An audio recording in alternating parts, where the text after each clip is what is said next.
begin, we would like to share what is the purpose of symposium. Gano'n nga ba ka-importante ang symposium? Bakit nga ba natin ito ginagawa as a student and bilang part ito ng MIL? Now, sir? Okay, great question, Chelsea. So, symposium originates from ancient Greece. It refers for gathering intellectual discussion and exchanging ideas. Invite Miss Almira Moncal to lead us in the opening prayer, followed by Mr. Mark L. Familiore to lead our national items. Thank you. Manalangin. Iyukunin po ang iyong ulo at damhin po natin ang presensya ng ating Panginoon. Lord, maraming salamat po sa iyong biyaya tabag na binigay mo sa amin. Patuloy kaming gabayan sa event ngayong araw na ito. Pag-iman sa pag-uwi ng bawat isa sa amin.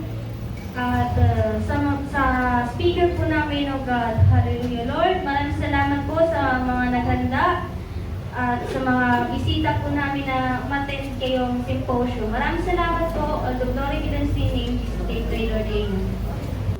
To begin our program, it is my great honor to introduce our keynote speaker. Our guest today is highly respected. Let us give him a round of applause to Mr. Prince D. Caspanan. Ayan, good afternoon, ladies and gentlemen. I'm Mr. Caspanan, your symposium speaker for today. And today, I want to discuss two major topics. No? First topic would be how media and how social media shapes our perception in reality. No?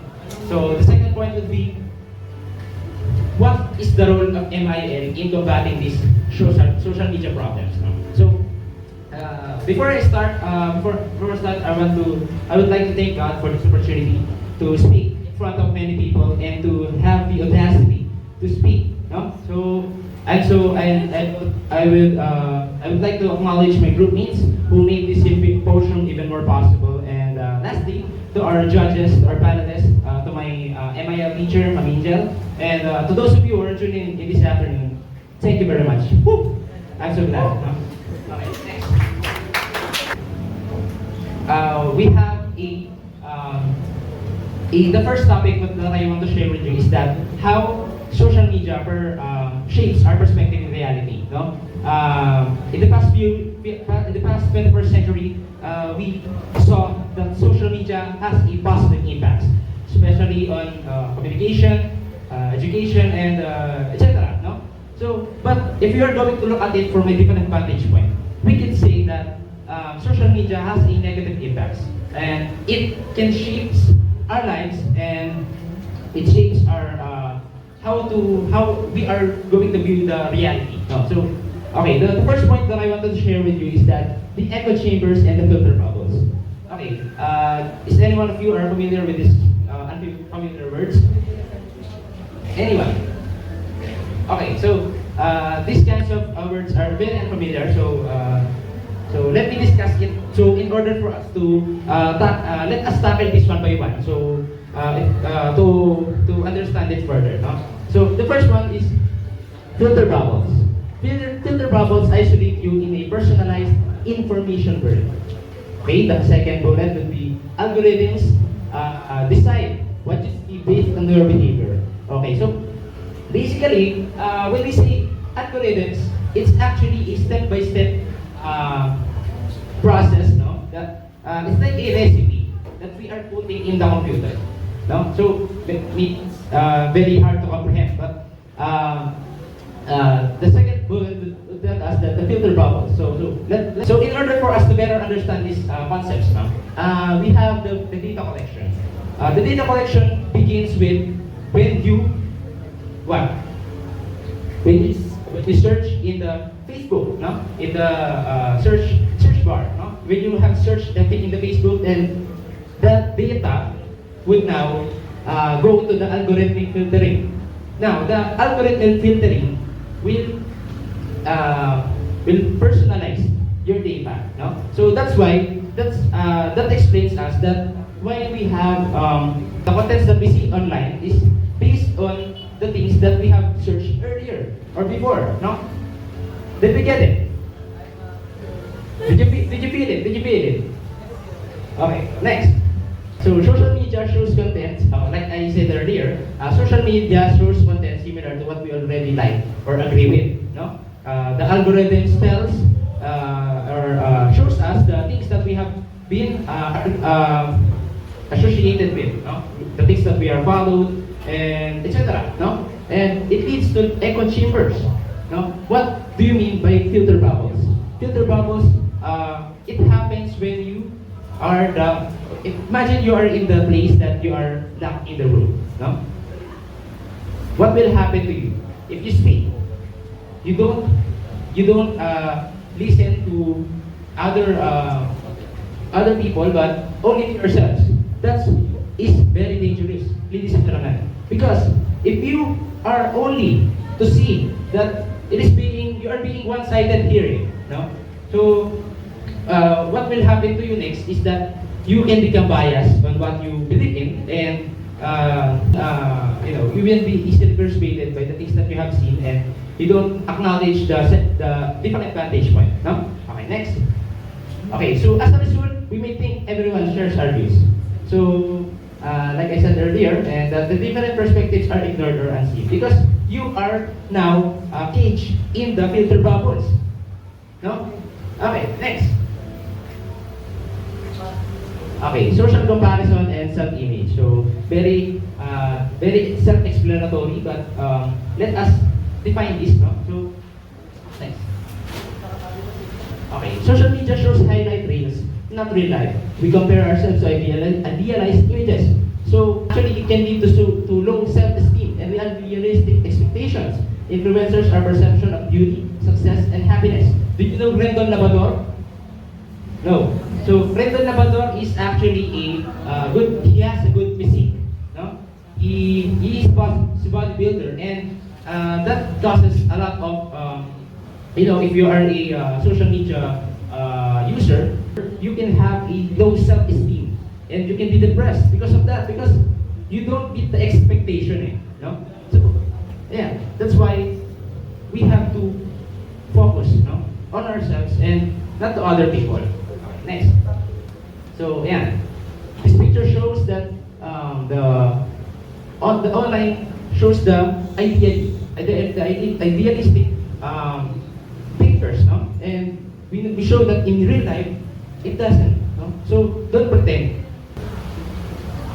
Okay, so as you can see, social media shapes our social norms. How this can be. No? Sometimes we as a person, we do not acknowledge other views. No? We are being easily persuaded by the things that we see online. Social media defines what's cool or acceptable. So, did you know Beanie? Beanie, no, that's not now. Beanie, the Beanie is the girl group in the Philippines. No, they impose the sign that says A, and as a human being, we can be easily persuaded by that, and we imitate that. No, but actually, self-comparison or comparing yourselves to others is not bad at all, because sometimes the people that we see or the people that we idolize, can be an inspiration for us. It has a positive impact also to our daily lives. Did you know this attorney Luke Espiritu? So I'm not going to talk about his sides on here because it's another topic already. But we can see that. Okay, next. That we can see that these parts of the social media can damages our morality. It can changes our morality. So, guys, be mindful of what you are sharing or online. No? What you have read and what you have been you are going to associated with, because sometimes it can damage you. And then I'm telling you. Okay, next. Okay, so we have an intermission, and it's presented by the undecided band.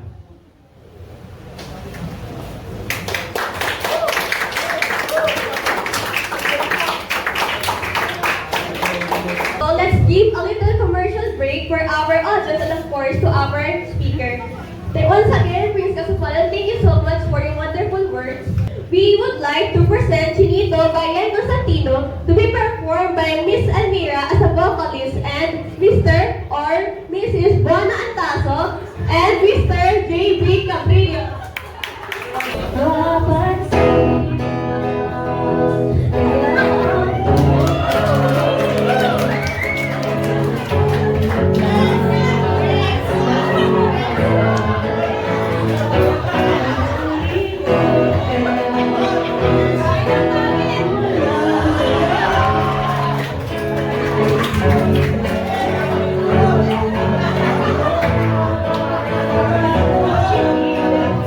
Balang araw ay kailangan mo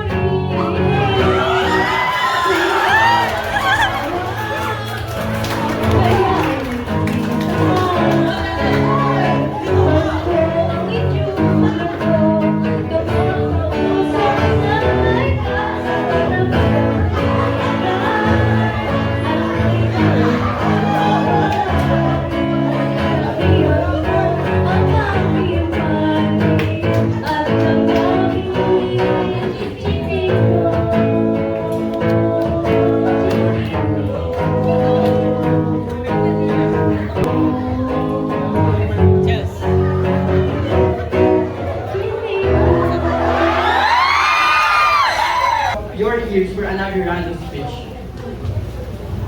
Hello, hello. So, ayan. So, good afternoon again. I'm Francis Banan, your symposium speaker for today. And what is media and information literacy? As we see, as you can see, no? Let us define this one by one so in order for us to better understand it. No? Basically, the media, what are the medias? The medias are the various forms or the various ways we get the information. No? Like the TVs, the radios, and newspapers, and etc. We have a printed media and digital media and etc. No? So when we say information, information is actually what we have gathered. Or for example, you have a book. You have the book in you, and you read the book. What will happen to you next? You will get the knowledge that the book has. And now, as you read the book, you will get the information. And lastly, the literacy. If you literacy is defined as the understanding of you. If you know something, like guys, if you know how to write, what do you call someone who knows how to write? Okay, a little bit. Very good. Very good. No? So next. So if we are going to combine these words together, we would come to a conclusion that media and information literacy is actually you knows how to evaluate the information that you see in the media. Or for example, you have seen the TV and you have seen the information on that TV screen. No? You know how to evaluate. You know how to assess something that is being said in the media. Okay, next. What is media? Okay, why MIL or why this subject very important to us? Because first point is MIL helps us find, evaluate, and use information wisely. So it ensures we distinguish facts from misinformation in the digital world. You see, there are many artificial intelligence all around the globe, no? And sometimes we are being persuaded by the biases of the other people, no? So MIL encourages us that we should assess, no? We should assess and evaluate. Because sometimes we are being easily persuaded by the philosophical views that we have, no? So we should evaluate. Okay, next. How does understanding MIL is essential for recognizing and mitigating the social media's influence? So, as I said earlier, I show that social media can shape our perspectives in reality. Now, how can we, as a human beings, can mitigate these kinds of social media's influence? Next, we need to be knowledgeable, no? Of everything that is we see online, no? Fact check and verification. We know that, no? Even the grade ones doesn't know it, but you guys know it, no? So fact checking. So you have to go to the authoritative and verified sources in order for you to get the verified ideas. Next, you have to see multiple perspectives. So, because we as human beings, we tend to, we have a pride. No? We sometimes don't listen to other people. So, in MIL, it encourages us to just give an opportunity to hear from other voices so that we can gain knowledge. No? Just erase our pride and take the knowledge. Okay, next, I would like to give you my own meaning of symposium. See. We have the word see. You have to see the information. Okay? So we have to see the information. Symposium. Next word, pause. You have to pause. Because sometimes the views or the things that we see online is biased, no? It doesn't provide factual information. And lastly, we have the you. We have the you. Sim, pause, and you. You must decide whether the information is factual or not. Whether it's biased or not. And that's all. Thank you very much. Do you have any questions? Yes, Mr. Turin.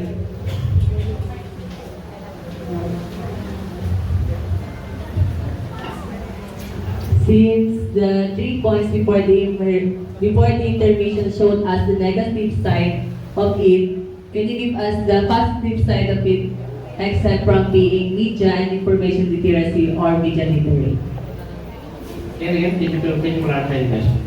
Since the 3 points before the intervention showed us the negative side of it, can you give us the positive side of it?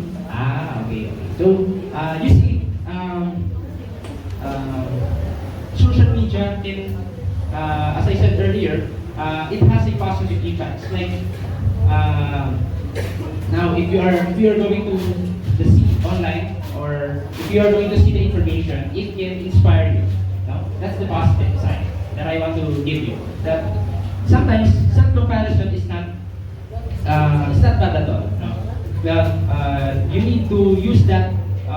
You have to see the information and you have to take the learnings from it so that you can now be a media literate. Thank you very much. Do you think AI-generated content should be embraced in information? AI media content. Yes. I think we should use, or we should embrace the AI. But there's the word but. But is an adjective that actually it's an adjective. So it's that flips the sentence. No? But we need to use AI or artificial intelligence we need to use responsibly, because sometimes people are using AI to degrade other people, like especially when political aspects. No, sometimes people are using it to bash other people. So we need to be knowledgeable about that. No? How about those digital illiterate po? How will we save them? Kunyari po kasi nga po, nakukulong po sila sa kanilang filter bubbles or nakukulong po sila sa kanilang sariling pinaniniwalaan po. Okay. So what's the question? How will we save those people po na digital illiterate? Oh yeah. That's why we have a subject, media and information literate, to educate other people that is not knowledgeable about that. Because sometimes, as I said earlier, we are easily being persuaded. You know? So we need to educate our people. You know? That's why, and we have to take our pride. First, we need to acknowledge our diseases to be healed. So we are not going to be healed if we do not admit that we have a sickness. So the person or the people should be open for ideas and not be biased on what they believe.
So, kung sino mga present dito ay magkakaroon ng prize.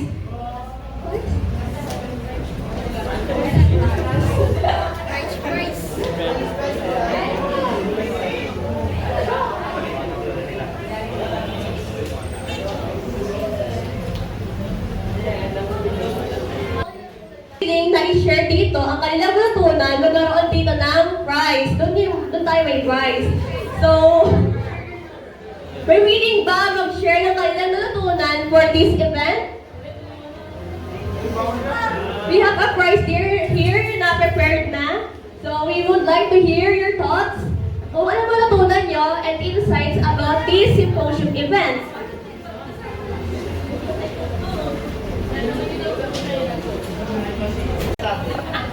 So, Ma'am Tonito, they have something to tell us.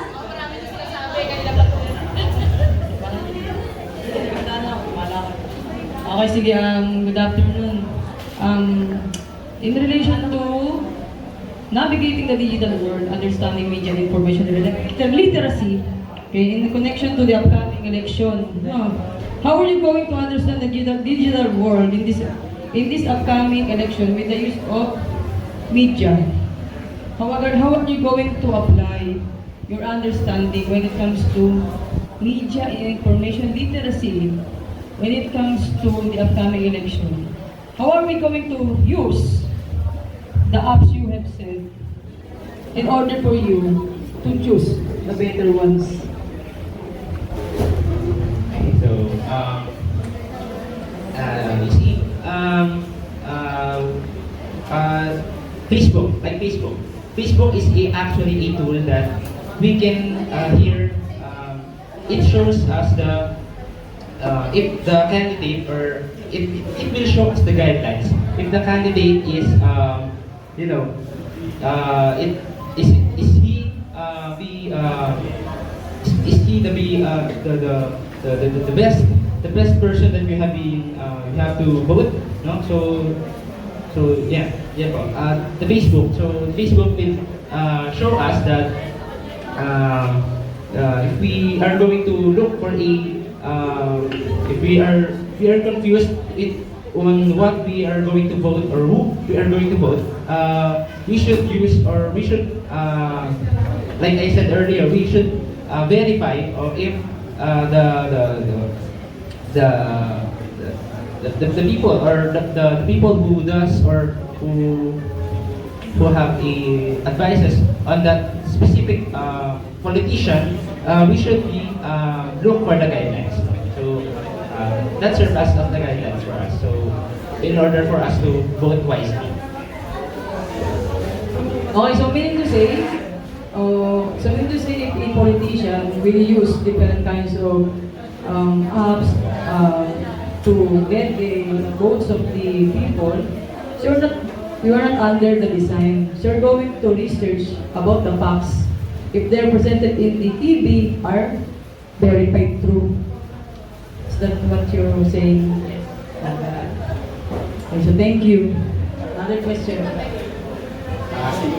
Okay, siguro mag-comment lang muna ako. Kasi yung tinalakay ay maganda at napapanood. At dapat yung lahat ng mga estudyante ay aware sa ganito sa MIL or Media Information Literacy. Kasi marami sa atin yung hindi literate sa social media. Marami naniniwala sa fake news gaya nung natalakay. At siguro, ano ba yung tatanong ko? Siguro yung tanong ko na lang ay may kinalaman doon sa freedom of information tsaka doon sa mga ibang natin dito. Dapat ba nating limitahan or dapat bang limitahan ng gobyerno yung yung pagpo-post ng mga students?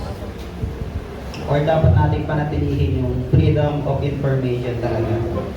Kasi pag freedom of information, bahala sila kung ano yung gusto nilang sabihin online. Or dapat ba nating magkaroon tayo ng parang agency or ahensya na maglilimita lang ng mga sasabihin ng mga tao para maiwasan yung fake news. Ano mas sang-side ka doon sa dalawa? Hello. Yeah. That's why we have algorithms. No? Algorithms check whether the information or being shared as a fake news, no? So Sige, ulit yung tanong. Yung tanong ko ay, may freedom of information tayo. So wala tayo pwedeng magsalita. Siyempre maliban na lang kung tawag dito, magsasalita ka ng masama sa ibang tao, yun yung bawal kasi hindi na siya sakop ng freedom of information. Pwede kang kasuhan sa ganung mga bagay. Ang tanong ko lang ay, dapat ba na may maglilimita ng pagpo-post sa social media? Or dapat hayaan lang talaga natin yung freedom of information na kumalat? okay, as we're talking about my opinion, no? I think it's best to have a government that will supervise those kinds of contents that is spreading online. But that's not the case, no? Sometimes, even though we as or the government should implement that kind of or the task force Agila that will eliminate those kinds of content.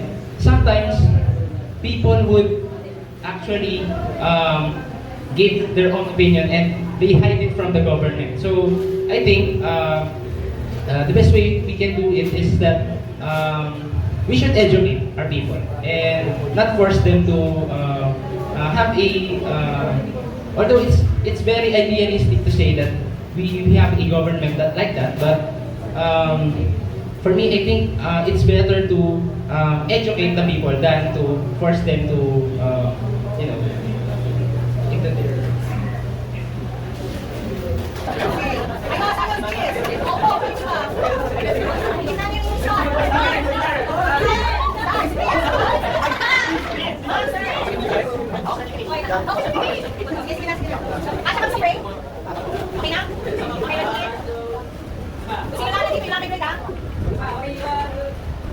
Thank you so much po. Okay. Yeah, so okay na lang may contact sa